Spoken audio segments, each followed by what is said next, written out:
سلام، من لیانا هستم و اینجا داستان زندگی کسانیه که در تاریخ ایران و جهان نقش بزرگی داشتن رو برای شما تعریف میکنم. اگه میخواد دانشتون در این زمینه بیشتر بشه حتما ما رو سابسکرایب و دنبال کنید.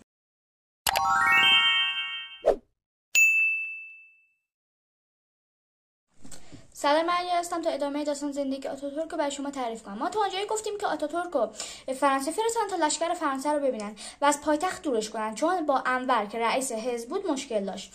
وقتی که آتاتورک از اونجا برگشت، ایتالیا به لیبی که فقط فاصله بین ایتالیا و لیبی دریای مدیترانه بود اعلام جنگ کرد و انور و مصطفی کمال، انور که رئیس حزب بود و مصطفی کمال رو به لیبی فرستادن تا با ایتالیا بجنگه. وقتی که انور و مصطفی کمال به ایتالیا رفتن، مصطفی کمال شاید فکرش نمی‌کرد به شهری که به دنیا آمده بود توشو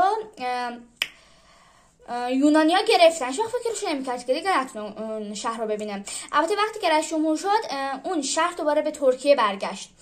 وقتی که اون شهر رو گرفتن، بینش روستاها و شهرهای اطراف مسیحیای اونجا جابجا شدن و به یونان رفتن و مسلمانایی که توی اون شهر بودن به کشورهای عثمانی رفت، به شهرهای عثمانی رفتن. وقتی که مصطفی کمال و انور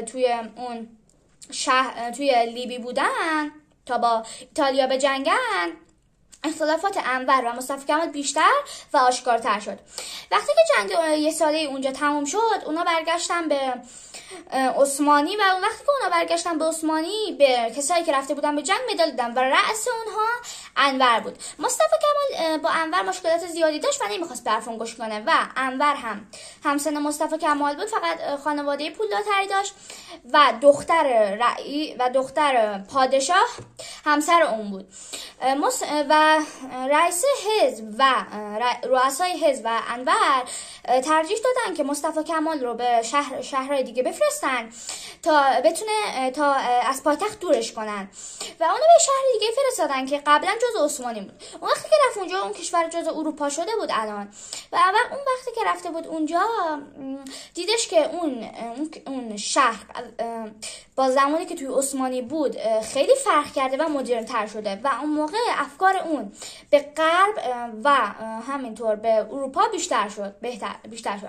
اون دوباره برگشت به عثمانی و وقتی که برگشت به عثمانی، اون هنوز اونجا بود و جنگ جهانی اول هم شروع شده بود. وقتی که جنگ جهانی اول شروع شده بود، عثمانی‌ها پولی داده بودن تا اون پول به زور جمع کرده بودن و به انگلیس داده بودن تا بتونن از انگلیس‌ها چندین کشتی بگیرن.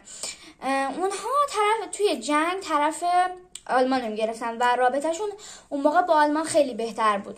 اونا وقتی که اون موقع میخواستن طرف آلمان رو بگیرن، هنوز آشکار نکرده بودن تا انگلیس که طرف مقابل آلمانه بتونن کشتی‌ها رو ازشون بگیرن و طرف مقابل اون هم چرچیل بود که در انگلیس بود و انگلیس ها هم به بهانه جنگ کشتی‌ها رو به اون ندادن و عثمانی ها اعلام کردن که با آلمان توی جبهه هستن. وقتی که اونا توی جبهه بودن، چرچیل گفتش که باید بریم دو تنگه بسفور و داردانلو که مال روسیه بود و بگیریم، مال عثمانی بود و بگیریم و با اون تنگه میتونیم بهتر جنگو ادامه بدیم. و مصطفی کمال به زور وقتی که تو شهر اروپایی بود، به زور تونست به عنوان رئیس یک از لشکرها به اونجا اعزام بشه و به جنگ بره. وقتی که مصطفی کمال به جنگ رفت، یه بار انگلیسی‌ها که حمله کرده بودن، کشتی‌های اونا غرق شدن و بیشتر سربازاشون هم کشته شدن. به خاطر همین انگلیس‌ها برگشتن و با نیروی تازه نفس دوباره برگشتن به جنگ ادامه بدن و بازم توی جنگ باختن. مصطفی کمال وقتی که این جنگ بود، یه بار تیر اسلحه عثمانی‌ها تموم شده بود و فرمانده اومد به مصطفی کمال گفت. مصطفی کمال هم وقتی که اینو شنید گفتش که هنوز سرنیزه دارین که با این سرنیزا برید و مصطفی کمال گفتش که من به شما دستور نمیدم که برید بجنگید، من به شما دستور میدم که برید شهید شید. و اگه میخوای ادامه داستان زندگی مصطفی کمال رو بشنوید، حتما ما رو دنبال کنید.